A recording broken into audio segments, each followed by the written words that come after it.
So podcasters aren't YouTubers, but you can put a show on there, but you'll find that your engagement probably isn't as good as you hope unless you're Joe Rogan or right up there because of the format of the show. So that's something to take into consideration, is you'll never see YouTube success unless you make a YouTube podcast.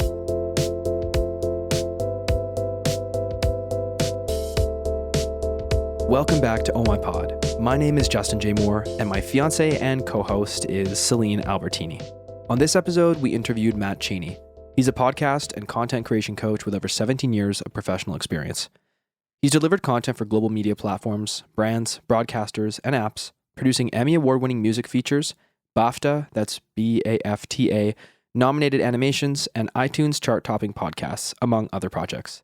As the former head of audio for Vice Media UK and Rapid Pictures post-production in London, Matt is well-versed in media and technology, as well as in leading and training creative teams. In his current business, Cult Media, K-U-L-T Media, he helps small businesses and marketing professionals develop inbound marketing strategies and grow their businesses through podcasts and content creation. All right, before we get into it, I just want to say this episode was awesome. We started doing things a little bit differently when we bring people on the show. Rather than just talking about their life story and their backstory and kind of have an unguided conversation, we decided that we want to sort of focus things more and work on something together and sort of follow a rough plan. So on this episode, you'll see that pretty clearly. Matt brought 7 tips on how coaches can increase leads, and we kind of went over them one by one, and it was really great. Matt is super well versed in all this, as you could hear from his bio. I learned something new with almost every single tip that he brought, so I know you guys are going to find it valuable too. And if you do find something valuable and you learn something, don't keep it to yourself. Please pass it on to somebody who might also find it valuable. There's a lot of misinformation and misconceptions in the podcasting industry, and I really hope that this podcast can be a resource for honest and true information. So please just pass it along. That's all we ask. Enjoy the show. Okay, Matt, welcome to the show. Thank you very much for having me. Absolutely. We're excited to chat with you. You're kind of like a media king. You've been doing this for 17 years, which is crazy. 17 years ago, I was Long 6. Time. Yeah. So, You've been at this a while, and thank you for taking the time to be on our show. It means a lot. No problems. So the first thing that we will ask you is a little icebreaker, and because Celine and I love traveling, Celine is from Italy, if you didn't know, and I'm from Western Canada, so we end up having to travel a lot. Yeah. But we love traveling. My favorite places to go to Italy so far. Haven't been many places, but what is your favorite place that you've ever traveled to? And give us like a reason for that. Yeah, I'm torn between 2 places, Florence and Split in Croatia. Florence was incredible. I went with my dad. It's such a beautiful city. I took him to go and see Valentino Rossi race at the MotoGP. Wow. It was his dream. Man. Yeah, so that was pretty special. But Split was just insane. So much history and culture. And I did island hopping on a speedboat. I went to see waterfalls. Oh, that's sick. Nice. I tried to cycle up like a 12% incline mountain. We both nearly died. So just, yeah, Split or Florence. They're beautiful, both of them. What is it? What is that? Split? Split, is it called? Yeah. You don't know it? Yeah, in Croatia. it's Split? Yeah. Yeah. I've never heard of that. Yeah, in my life. that's look it up. North It's Americans. gorgeous. They don't really know about Europe. They go Split straight what? past Croatia. so true. Yeah. I've heard people keep telling me about Croatia, though I Oh, yeah. didn't even know anything about it, but I keep hearing that it's a beautiful place to travel to. So 100%. So beautiful, yeah. I actually have never been, but everybody keeps on saying. And there's great partying there, Gotta too. go. And great clubs. Just saying. yes, So good. You know. yeah. I'm not much for the club scene, but well, you I make the can music appreciate for the good- club scene, so, you know. yes, Yeah, you Yeah, should go. exactly. Hang around there sometime. Well, actually, we've been like realizing that the next year I'll probably be I do a lot of songs with DJs for the dance music industry, and like I sing on those, and a lot of cool. times when a song does super well, they like bring the singer to do the song live for the festivals. So nice. a couple of my songs are doing really good with these guys, so it sounds like next year I might be on the stage Hideout with Festival. them. Yeah. Yeah, So like amazing. DEF CON, which is like a big one in, I don't know where that is. Maybe I think it's in the Netherlands. But anyways, But yeah, that's cool. We want to go to Croatia one day for sure. And Florence, yeah, I've heard. Like, You I can't haven't believe been, I went to right? Italy. You but haven't we didn't been. go to Florence. Right. Shame on you. Yeah, we Yeah, went to no. Rome, but we Celine, didn't come go on. to Florence, which is like kind of on the way from Yeah, where Celine, I live. Everyone but goes you're the to reason Rome. we Come didn't on, go. guys. Celine told me, she's like, it's nice, but like you You're you totally like you 100% downplayed it, because I have friends who've gone to Italy and they say that's their favorite place. I feel like I missed out. I totally didn't suggest to not go. We just didn't have time. What are you talking about? Right, sure. No, sure. like I'm like the All right. biggest fan of Italy, and I think every place in Italy is like absolutely gorgeous, and there's beautiful places everywhere you go around. So like I Yes. recommend everything. We went to Rome, but Yeah. it was very touristy Yeah, and Florence like, is definitely nice. Yeah. Yeah, it's really nice. It's a bit smaller stuff. okay, podcasting and Podcasting. Let's do it. marketing and business industry stuff. Yeah, So let's talk about this that. is cool because like I actually think like Matt and I were running through the ideas that he brought for this episode. Obviously from the title you can see that it's going to be 7 tips for increasing leads as a coach, and it's like this is when he was reading through the things that he was saying, it was like the exact things that have been on our mind the last few months, what we've been working with our clients to achieve. Essentially, like your podcast can be a lead machine, and not just the podcast itself, but all of the elements that you can pull from your podcast. You can chop your podcast up into tons of other stuff. You can make your podcast into a blog. You can like it's the potential is like unlimited. And so Matt has brought 7 ideas of things that I think you also said that you use this with all of your clients as well. It's like your bread and butter. 100%. Yeah. Yeah. Every coaching client I've had, I use this with businesses as well, but more coaches because it should be so personal. Mhm. I have a great like business partner, friend, mentor, a guy called Rob Lawrence, who's an OG podcaster. He always says that podcasting should be the beginning of a conversation, which is the most coachy thing to say, right? Like, I never heard that before. Let's unpack That's a that. great way of saying that. But yeah, and that's why I think that these 7 things encourage the conversation to go on, and that's so key for content creation by coaches. Yeah. Okay, cool. I also got I kind of got a vibe from when you were running through the list that it's you're doing a really good job at looking at the bigger story, like the concept. You're not like giving us like in the weeds heavy detail tips. It's like bigger picture. And even one of the things that you said is talking about bigger picture. So, I mean, we might as well just go into it. So this is an episode for coaches, but honestly, from what Matt said, can be a lot of like anybody in interested in the podcasting world, growing your podcast, building an audience. This is going to be hugely applicable. So, I mean, you might as well hop right in, Matt. Let's jump straight in. Well, the first thing that I work with people on is to have a North Star, like a why. Why are we doing this? But this isn't just like, oh, I want to generate leads, I want to grow my business. This is slightly more than that. It's about, you should be doing this to build trust and to get buy-in from your listeners. If you don't have trust, you won't get buy-in. I'm big on trust. In fact, my business is called Cult Media, which is know, understand, like, and trust.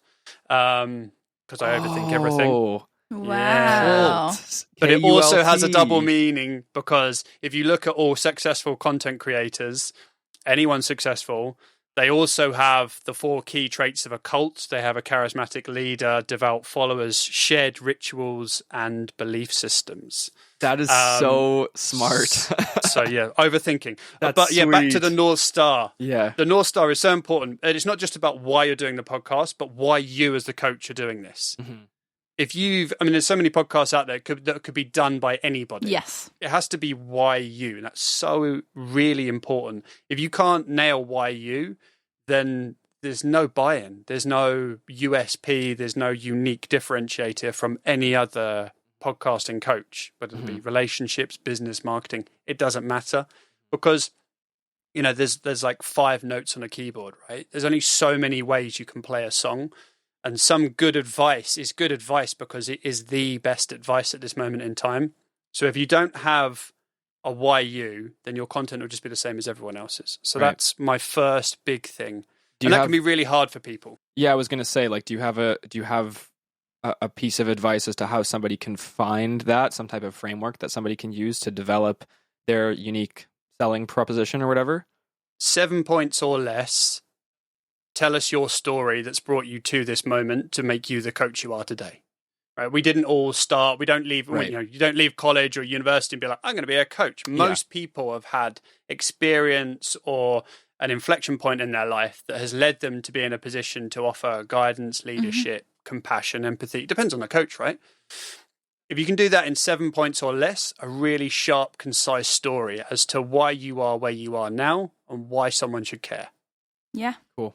I So love that's that. the first one, North Star. That's great. I really like even just the way that you say like North Star as a light, like a something that orients your vision like upwards and to something bigger and far away and magical too. So I think that that's how podcasting should be approached, with the sense it of should be story. 50% of your decision making as well should be, what was my North Star? If you look at loads of management and modern business to when they want to flatten the hierarchy in terms of management, it's give everyone a concise goal, like our purpose, our values, our vision, our mission. Everything you do, as long as it's in justice of achieving this goal, then there's no wrong answer. It might not work, it might not be the right time for it, but if everyone's pulling in the same direction to achieve the same thing, so it can take loads of your decision making away from you if you have a North Star.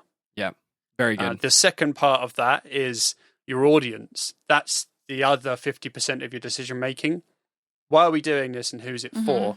And this is my second point in my 7 steps is cultivating the best content and the best guests for your audience.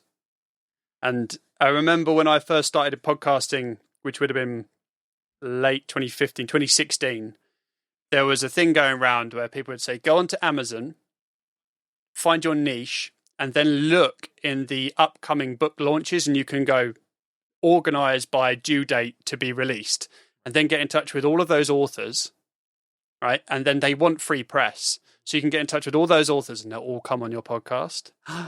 Amazing. You can get big names, right? Matthew McConaughey last year, what was his book? Green Lights. Yes. Right? He was on everything, right? He probably wasn't getting paid for a lot of those gigs, but he needed the press. And that's a massive mistake that coaches make. They seek after the whale guests, the big guests. Sometimes these guests are just going on a book tour and all they're going to talk about is their book. Now, if their book isn't relevant to what your audience needs at that moment of your podcast, then it's pointless. Yeah, it's sort of superficial. Yeah, exactly. And they can be sort of, oh, in my book I do this, oh, in my book I do that. But if your audience wants a very specific thing and your North Star doesn't quite align with that, then chasing after the big blue whales, the Moby Dick guests, doesn't make sense. It just doesn't make sense. But too many podcasters do it. They chase... I tell you what, if Matthew McConaughey was on my podcast, I guarantee he wouldn't share it on his socials. Yeah. Right? So and you true. see that all the time. The biggest guests, they're busy people. Oh, I'm going to get Stephen Bartlett on my podcast. He's not going to share it. He does guest appearances all over the place. So finding someone that really resonates with your audience, looking at neighboring audiences. If you've got a relationship podcast, have other relationship experts from their podcast. Like, you've got the user behavior then. So really curate and cultivate the best content for your audience. Yes. That's great. What do you think about that, Celine? Because we were just kind of talking about that. Yeah, I think that's great advice. And I do think that that's definitely something that we see a lot. We see it a lot, that just what you said, big guest doesn't share it. It's really not about what the show is about, but it's just a cool guest. So like...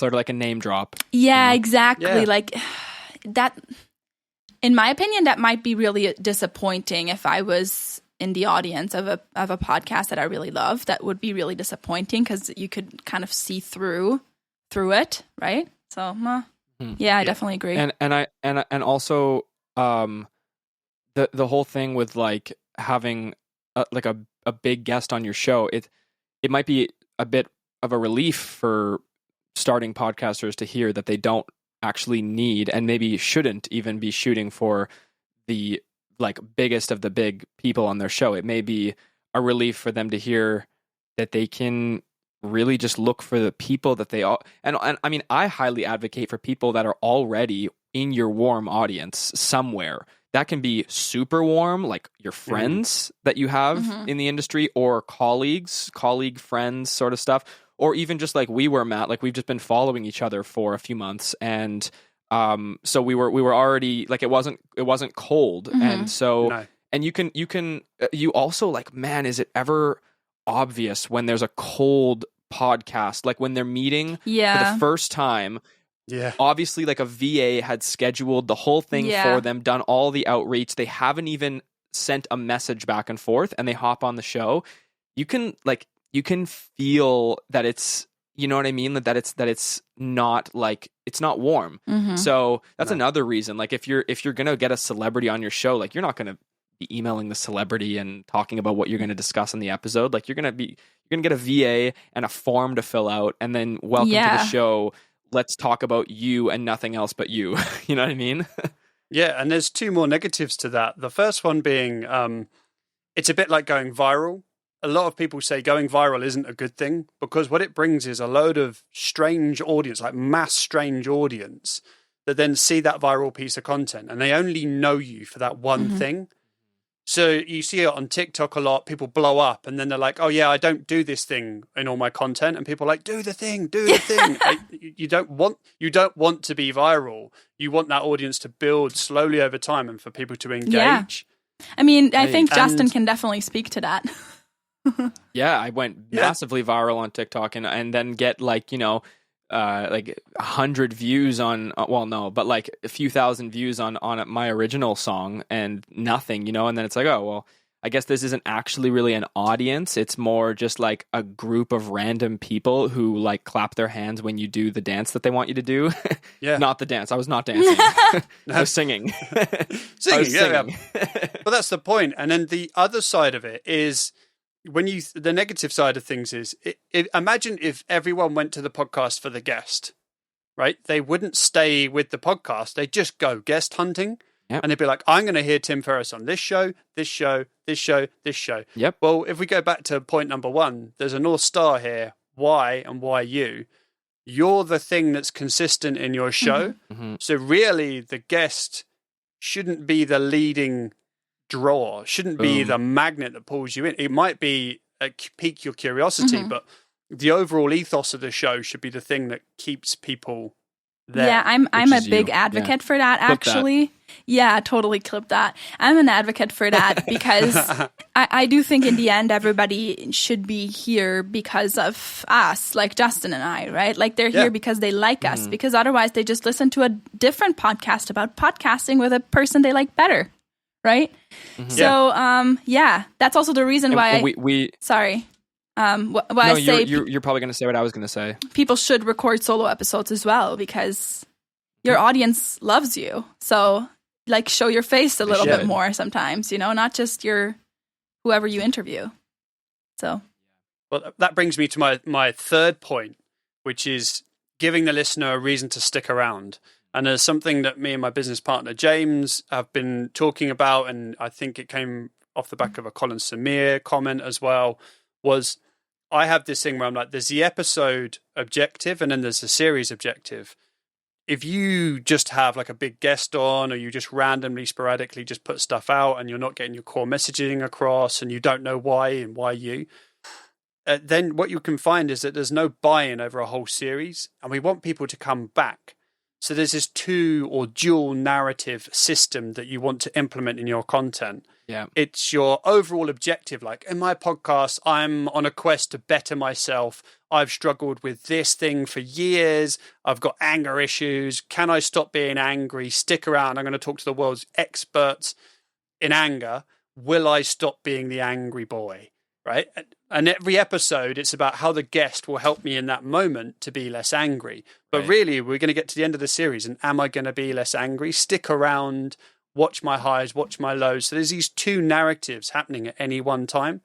That is the fundamentals for building trust and engagement with your audience, because they can have an opinion on those inflection points every episode, but then series-wide too. Very, very, very good. Yeah. I completely agree with that. And I think that it's, again, like you're talking about turning your podcast into a story, which is like, don't even need to say it. Like, everybody loves stories, and that'll give people a reason to stick around. It's not like just this episode and then this episode and then this episode. It's like it's all one in one kind of flow that, you get to the end, and like you said, like there's a shared goal. Like, will I learn about this? Will I change my opinion on this? Will I, that type of thing. There has to be some jeopardy in some sense. It's classic storytelling, right? Disney do this in spades. But then you go down to the TikTok. A good TikTok has a hook. This, stick around. Like, if I don't deliver on that, then I will lose trust and people won't come back and watch the content. Totally. You see it in TV all the time from my TV days. You have a cold open. Someone's like, oh my God, we're never going to get out of here. They're in a dark hole. How did we get in this mess? Yep. That's me. You're probably wondering how I got here, right? We do 100%. It in everything. All the stuff that we're hooked on. Why was Lost so good when it came out? This is probably too old for you guys. No, I know that. I know that. Yeah, hey, totally. I know a thing from the past. Like Game of Thrones, people watched the last series to see if it was going to be rubbish, and it was. Yeah, but we watched it so that we could say. I'm happy you agree with that. But, we need to put these things in. Like, there needs to be a reason to invest in the show. Otherwise, it's super transactional. It's one night standy. People come in, they listen to your Matthew McConaughey episode. They do one. They've got all the information. He was probably talking about his book again. Big whoop. And then I definitely, we've all done that. We've all been on a podcast listening just because of that one guest, and we never went back. Haven't we? Yeah, right? 100%. Yeah. Yes, I've done that, of course. So, loads and loads. Personal experience. Totally do that. I love that one. That's a great one. What?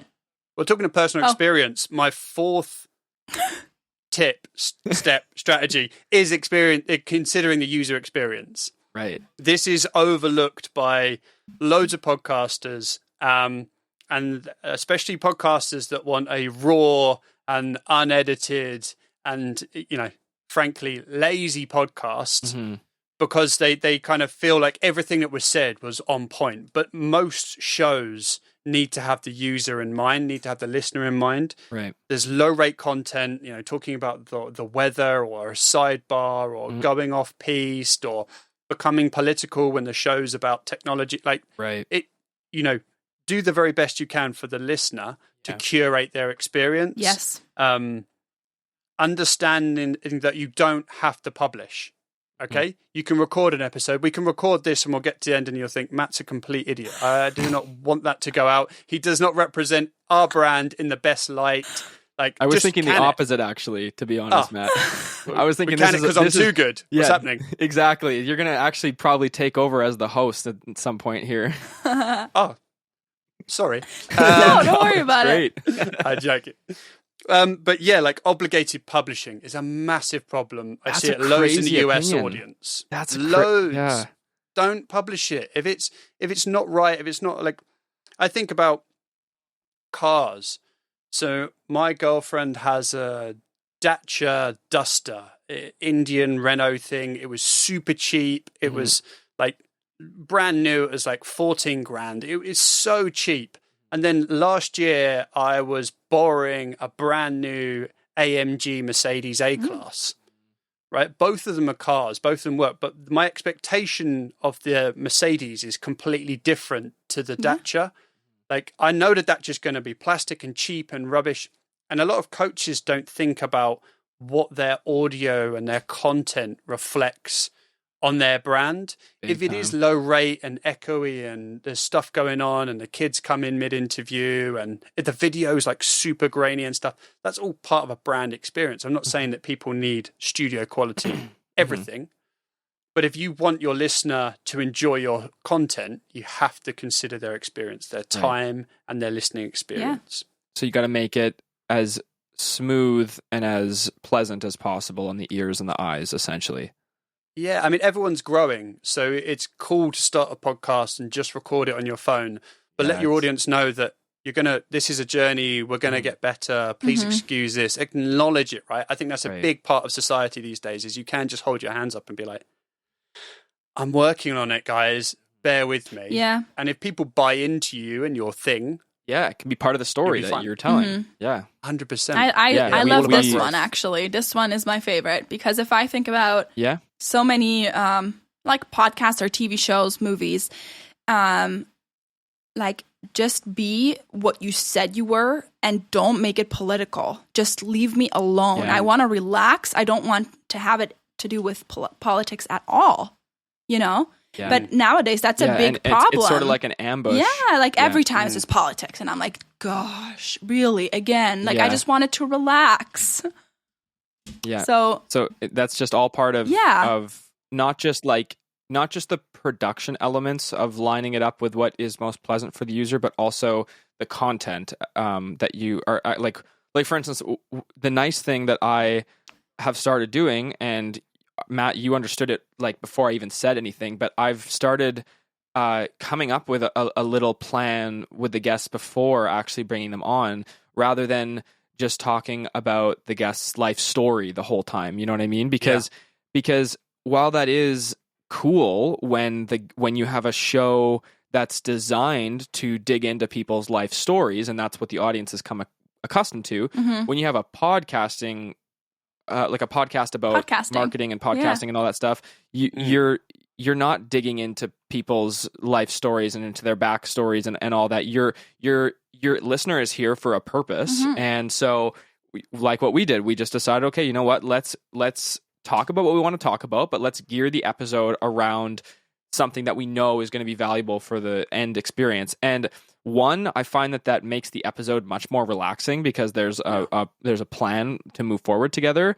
But two, I just think that it starts you off on the right foot. You're just positive that it's going to be valuable because you have the pieces in place already, and you don't go too off track. You know what I mean? And so that's all what you're talking about is really considering somebody's time and being respectful of that and why they're here in the first place. Yeah, there's a great example of this. I spoke to a guy called Mikko 2 years ago on my podcast when it was alive. If you can't continue a podcast, it's okay to stop. Just put an end there. But Mikko has the number one like podcast in, I guess it's in health and fitness. Okay. Basically, it's called Psychopodia. It's in Finnish. His wife is a psychologist. They have world-renowned psychologists on, but they never talk to the guest about them. It's about the thing. So it's a psychology podcast that doesn't talk about the guests themselves, just their field of expertise, the case studies, what they've learned. And it's been like number one in Spotify for years running. And he edits it so tightly and it's so well produced that people that aren't into psychology listen to it and they say it's one of the best produced podcasts I've ever heard. I just love how tight it is. That because sounds amazing. It's not about the guest, it's about the objective. Yeah. That sounds It's about getting that across. great. Yeah. Yeah. That's very cool. Yeah. I like that. Let's do another one. My fifth step to increase your leads. Don't think too small. Lots of people think about a podcast as an audio file and an RSS feed, and there your podcast will die. Like there is an ecosystem around this.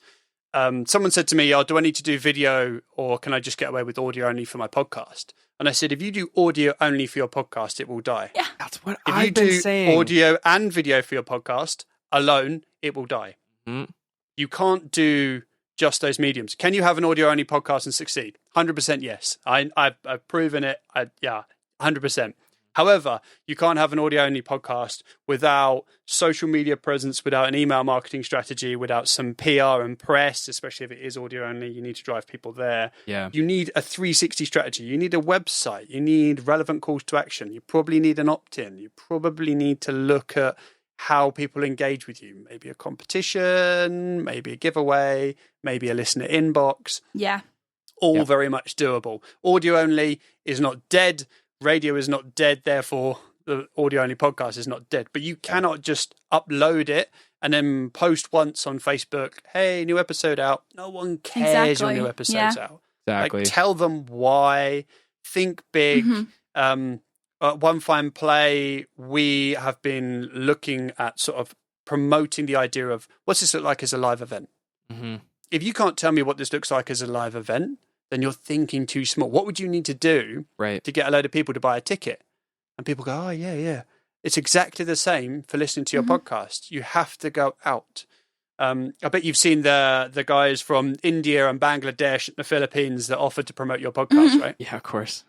Some of them are click farms, and they've just got bucket loads of mobile phones that looks like something out of the Matrix, and people just download your stuff, and However, a lot of these guys, what they're doing is they're taking your content, and they're going into every relevant Facebook, Reddit, LinkedIn group, and they're just spam posting. Aggressive, but the methodology isn't wrong. That is what you should be doing, but from a place of empathy. And you should be going and finding people that need your content or deserve your content, if you want to put this in the bigger picture, and go and find them and say, hey, I've done this thing. It might help you. It might entertain you. It might educate you. It might remove your boredom for half an hour. Yeah. And that's the biggest problem, is people don't think about the content ecosystem. They just think about that kind of narrow publish and stand back and be like, yeah, good job, everybody. On to the next episode. What should we do next week, guys? Like, no, it's not a launch. People do this with books as well. They write the book and then they go out and celebrate the book. But if you look at some of the most successful books ever written, what was the film with Matt Damon where he gets stuck on Mars? The Martian. Yes. Martian. Obviously. Correct. We've just seen it. He shared chapters of the book online before it went out. The 50 Shades of Grey series, she used to post chapters on fan fiction forums to get feedback. And there's loads of really famous authors that have shared little bits to get feedback, and they're constantly seeking engagement before they launch anything. So that's a massive thing with podcasts, is they think far too small. I agree. And I think that this, it has happened to us because this is something that we preach all the time, that audio alone is not enough. And people misunderstand that, because what they think is that we're saying that the audio, like the actual podcast, just audio, is not enough, but people rather watch it on YouTube. I don't believe that at all.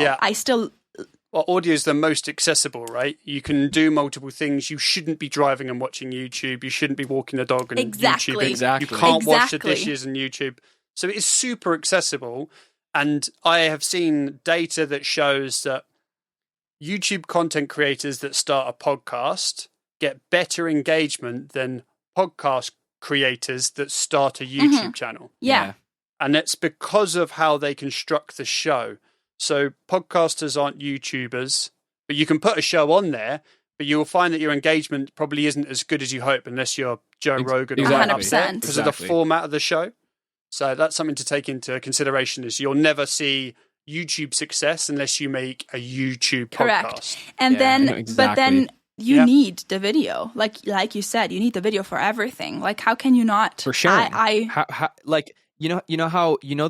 content quality, like if you have a podcast with video, the quality and the different types of content that you can create from a video podcast are like exponentially better and more than what you can just create from audio. Yeah, exactly. Like having your face, I mean, the podcast is about you. So having content like with your face and of you speaking, that's what the podcast is. And so sharing that is, I mean, it's, like audio only, I think is of the past. And we've talked to a bunch of different people. Some agree, some don't agree, but it's about where the audience is at the end of the day.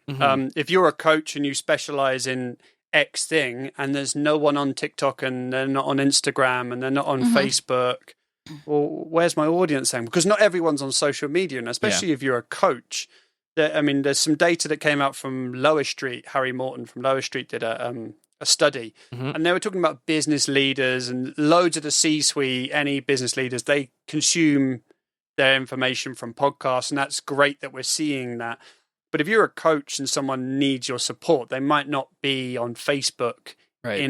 What kind of group are they in? If you've got a fan page for your podcast, how are people going to find you? And that's where somewhere like Reddit might be better, or an using other people's email newsletters. Sponsoring someone else's email newsletter to get out to the right people. So it's all about horses for courses. Will video go further? Yes, naturally it will. Will people watch a TikTok and an Instagram and click through to your podcast? The jury's still out. Better for engagement, duration of watching the short over audiograms, and audiograms are better than still images. Yeah.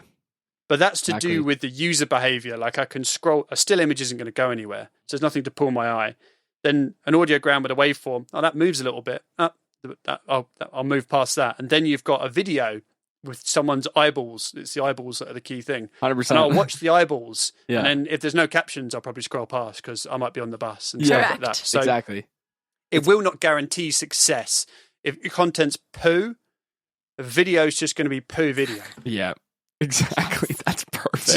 It is. It's the user experience. That's what we're talking about. Like it's you have to create the best. Like you said, have all the pieces there. Have the video. Have the captions. Make it a good piece of content that's actually interesting. And at least you've done everything in your part to make the experience the best that you can. You know what I mean? Rather than like you said, having just a still image of like this person came on my show.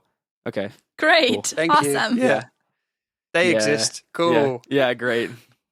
But that brings me on to my 6th point, which is about the content. What is good content? Well, if you're listening to this and you're a coach, good content should replicate your offer. Now, by this, I mean giving away everything you have through your content isn't a bad thing. Gary Vaynerchuk's very bullish on this attitude. Or Mosey as well. Talks about that. You can't give away enough, and it has to be relevant to your offer. If you're a business coach and you've got a 9-phase program that helps people grow their businesses in 90 days, tell people what's in it, tell people what to expect, and be the person they're going to get when they do sign up. Yes. Like you don't want to be low key, and then when you go on a webinar, you're super amped. Like it's that brand consistency that I spoke about earlier in point 4. It's giving everything so that when someone goes, I'm going to buy this, they know what they're purchasing. It stops buyer remorse. It stops people asking for refunds.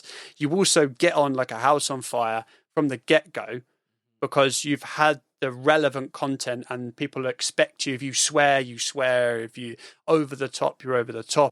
And that brings me on to my last point is asking for too much in your calls to action. If you're a coach and you want people to engage with you, what you need to do is you need to encourage them to consume more content. Right. Don't ask them to buy your thing. Don't send them to 15 different locations. Find me on Instagram. Find me on TikTok. Find me on... No. Just like have one thing. And it should be to point people in the direction of more value content. It's probably your website. Probably your show notes is the easiest one. You can ask people to subscribe. Sure, do that at the beginning of the show or follow you or whatever. That's great. But one clear call to action should always be go and consume more of my stuff. It will make your life better. Yeah. A single CTA. And their desire to purchase. Yeah, exactly. Their desire to purchase will come from what I said in point 6, which is replicating your offer and your content. So if they're there and they want to buy, they'll go and find it. So make it easy for people just to stay in your ecosystem that we spoke about earlier. Yeah, exactly. And that's huge. We've literally been directing people to do one CTA because like Alex Hormozy just said on his show, a confused mind is a mind that's not going to buy anything. Yeah. So inaction. Yeah, exactly. That's like seriously probably one of the most valuable episodes we've ever done. Yeah. Amazing. I'm going to send this to a bunch of people who I know will like actually need this episode. And so the last thing would just be like, where do you want people to go to engage with you, to engage with your content? Take the floor. Yeah, sure. So I'm cult.media, KULT.media on Instagram and TikTok. I answer all my DMs there, or head to KULT.media is my main website. Jump on there and get in touch with me. Or my other business venture is onefineplay.com. We've created a huge directory of cool tools for podcasters and creatives. We've got a production company. We're about to launch a huge coaching product as well, and accountability coaching. Awesome. All in the pipeline, but the directory is live, onefineplay.com. Amazing. Cool. Great. Thank you so much, Matt. We'll give you lots of content from this episode and awesome. You can share it if you want, if you're not too famous to share it like Matthew McConaughey would. I'll share. I'll consider it. Thank you, Matt. Thank you so much for coming on. Thank you so Cheers, much. Guys. Catch you later. Bye. Okay, Okay, so you made it this far, which means you probably found something or learned something valuable from this. So don't be selfish. Please share it with somebody else so that they can learn something from it too. That's all we ask for all this free content. We're trying to build a community and help as many people as possible do better in podcasting, make better podcasts, get more from their podcasts in less time. That's our goal here. And if you want to support that goal, then just click the link and send it to one person who you know would love you for it.